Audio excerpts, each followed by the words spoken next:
the Danes felt stunned and stung when this whole thing about buying Greenland started again. And that is, of course, still the feeling here. We might be a little less surprised this time, but also we take it deeply serious that US, the president of the largest military power in the world, is stating these claims. Important things going on in the world today. President Trump has launched a social media attack on NATO. Donald Trump has posted on his Truth Social website that he doubts NATO would be there for the US if they really, that's the states, needed them. Now, this comes amid a growing standoff between the White House and its allies, we used to be allies, over demands that Greenland should be handed over to the US. American rhetoric really has ramped up following that extraordinarily slick military operation in Venezuela to capture the Venezuelan President Nicolas Maduro. Now, White House officials claim that the Danish territory of Greenland is vital to US national security. Well, we're going to talk in a moment to a Danish politician. First, we'll check in with a man called Frank Buckley, who's a professor of law and someone who used to write speeches for Donald Trump and the Trump family generally. Professor Buckley, good afternoon from us. How are you? Good morning to you. Are you well?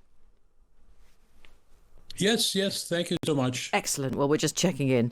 Right, let's talk about Venezuela. And as a professor of law, are you able to tell us that this was an entirely legal procedure to carry out? Certainly effective, but was it legal? Well, whether or not it's legal will depend in part upon New York City judges, and God knows what's going to happen there.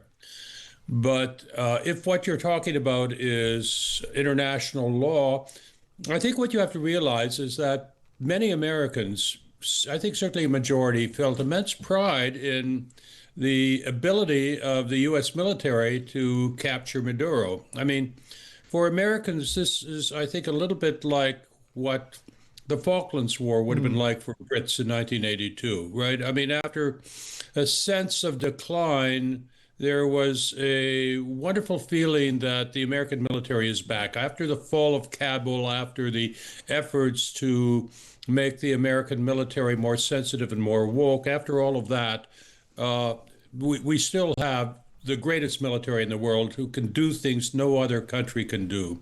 That's a great sense of pride. I think it's not the case that we want to see Americans involved in some kind of land war in South America, and we're not quite sure about running Venezuela. That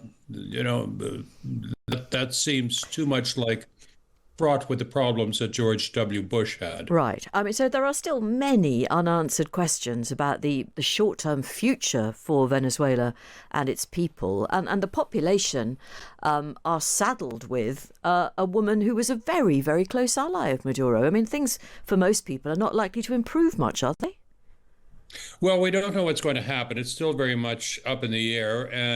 But it is the case, I think, that the people on the ground in Venezuela now purporting to run the country are people who are very much aware of the capacity of America to enforce its will in these matters. And I think it's helpful to think of this as a liberal state, America, enforcing liberalism through less than liberal means, which is rather where the British Empire was in the 19th century. Yeah, well, tell me, is it possible to do that?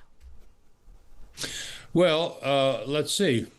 At the moment, it looks like the people on the ground in Venezuela, the purported leaders, are people who are willing to talk to the Americans.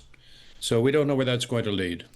What are we to make? Depend on circumstances. Yeah, okay. What are we to make of the events of today? The US seizing an oil tanker. In fact, I think they've now seized 2 oil tankers, haven't they? Is that likely to continue, that kind of behaviour? You're not coming in terribly well. Please repeat what you said. Breaking news, certainly on this side of the Atlantic this afternoon, is that the US has taken a Russia-linked oil tanker, the Marinera. It was about 120 miles off Iceland. US Special Forces have landed on it, we're told. They're now in control of it. Is that kind of thing likely to carry on happening? If you want to understand America and how people here feel about events in the rest of the world, there's a great sense that many Americans have that the country's been ripped off. I mean, look, world wealth, global world wealth has increased 20-fold since 1950. And it's done so for two reasons. Firstly, people started to read Hayek. And secondly, you have the American military presence, which promoted the sea lanes and free trade throughout the world. And there's a sense that some Americans have, the MAGA crowd particularly, that, you know, we've been ripped off and they have to pay for it. It's a little bit like the Townsend taxes in 1767, where when the bill from the war, the 7 Years' War, came due, the Brits tried to impose it on the Americans. So I think the Brits had the better of the argument there. Right. Can we move on to what Donald Trump has just posted on Truth Social? He's picking another fight, it would seem, with NATO, says he doubts that NATO would be there for the states if it were really needed by the USA. This is not helpful. This is not going to improve relations, is it? And we should also say, of course, that NATO was emphatically there for the USA on the 12th of September 2001. Has that all been forgotten? Yes, I know. Gratitude isn't high on the virtues of the Trump administration, I'll grant you that. And the memories are very, very short. When you take account of the contribution of NATO countries to world security throughout the 20th century, including the First and Second World War, that tends to get forgotten here, and that's a mistake. I do have a lot of respect for Marco Rubio, who's pretty much the sanest person in the administration, and he's saying basically the right things about, for example, Greenland. That is, yes, we'd like to buy it, but that's all it's all about. It's just about bargaining. Right. It's not, you don't believe there's a chance of a military takeover of Greenland. There's already an American base there. There are troops there. Yeah.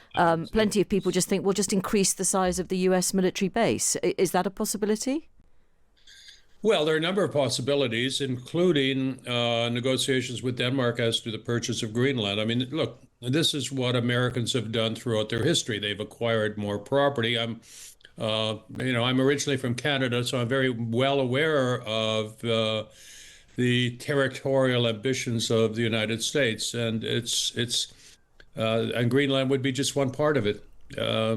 But remember, the acquisitions, for the most part, were money matters, purchases more than conquest, but conquest was part of it. And the American public, do you believe that they are on board with the notion of, let's just talk about it, buying Greenland, because it's a vital part of the state's national security strategy? Well, I know really absolutely nothing about Greenland, and frankly, I'm not terribly embarrassed about my ignorance in that respect. Okay, I think that there is a residual fear of nation building, which goes back to the failed George W. Bush foreign policy. It's not the case, I think, Americans any longer think that freedom is written into the hearts of all people throughout the world. Nevertheless, you know, Americans see themselves as essentially a liberal country that tries not to do things illiberally, and sometimes does just that. But in the end, in a world which is sliding towards illiberalism generally, the great liberal country in the world remains America. Really interesting. Frank Buckley, law professor and former speechwriter for Trump. Let's turn to somebody who I think will probably have a view on what she's just heard. It's Ida Aucken, who's a Danish MEP and a member of the Social Democrats Party. Good afternoon from us. Frank Buckley just making it clear that you might not like the American way, but the American way is very powerful and successful and probably better than most other alternatives. What do you think? Look, America has been our prime ally for 80 years, and we've had 80 years of peace. And we are very grateful for that. And we want to continue that because we see a very big threat to all of the West from Russia especially, but also China. And that is my first sentiment to all Americans is like, let's stay together. Let's not lose all this power by fighting each other instead of fighting the real illiberal forces that the professor is also talking about. Yeah. You actually, I think you've written for the New York Times on this, haven't you? And you sound saddened rather than angry about what's happening. Is that correct? Well, so I wrote this piece a year ago where I was explaining that the Danes felt stunned and stung when this whole thing about buying Greenland started again. And that is, of course, still the feeling here. We might be a little less surprised this time, but also we take it deeply serious that US, the president of the largest military power in the world, is stating these claims. So we take it extremely serious.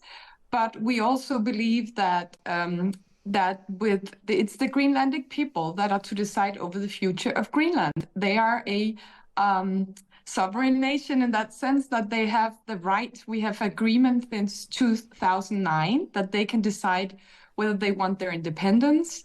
We are behind them. We're supporting them. We are fighting for their territorial rights.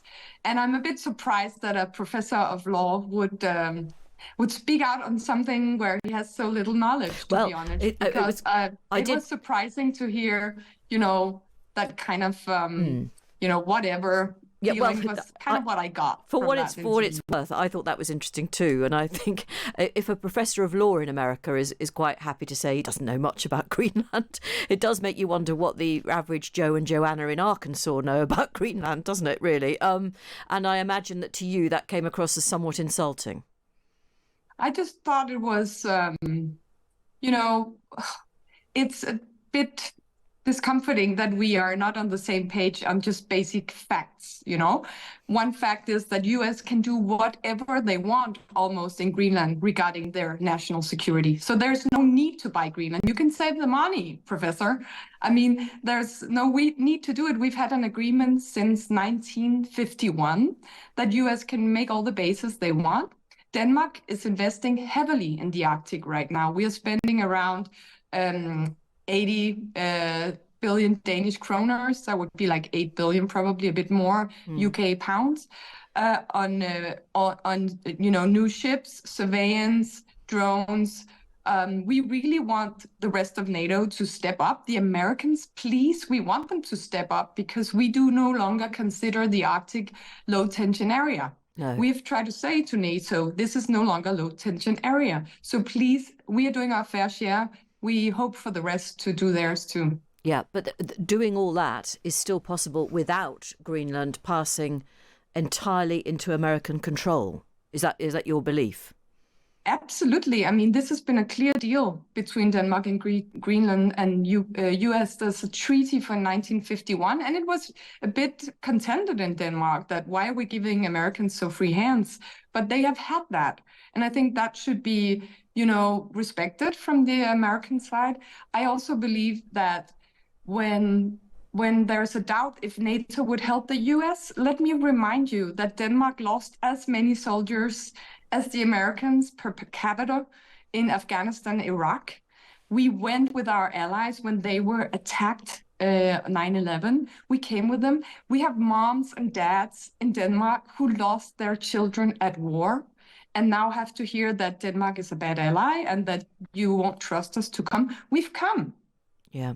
Well, it's interesting. Again, Professor Buckley said he was very honest about it. And he isn't American himself. He's Canadian by birth, as he pointed out. But that Americans have got short memories. And perhaps there are many, many American citizens, and possibly even Trump himself, has no idea at all about sacrifices made by the Danish people. Well, I think they do. But of course, the Iraq and Afghanistan war is not something that all Americans believe was a good idea. I think the MAGA movement do not consider that kind of war a good thing. I don't believe they would support any kind of military presence in Greenland that is, fighting, that is not just working together. So I do know many very, very smart American people also in the MAGA movement. And I'm trying to speak to all of their hearts because I think they are freedom lovers like we are. Russia is not, China is not. And I think with Europe, we have a long friendship. We share values quite a long way, and let's stick together. What about, very briefly, if you can, what about the rest of Europe and notable European allies of Denmark? Have they said enough to support the Danish people and indeed the inhabitants of Greenland? So the last 2 days have been very moving for us because we are used to us telling other countries that we stand by your side, we support you.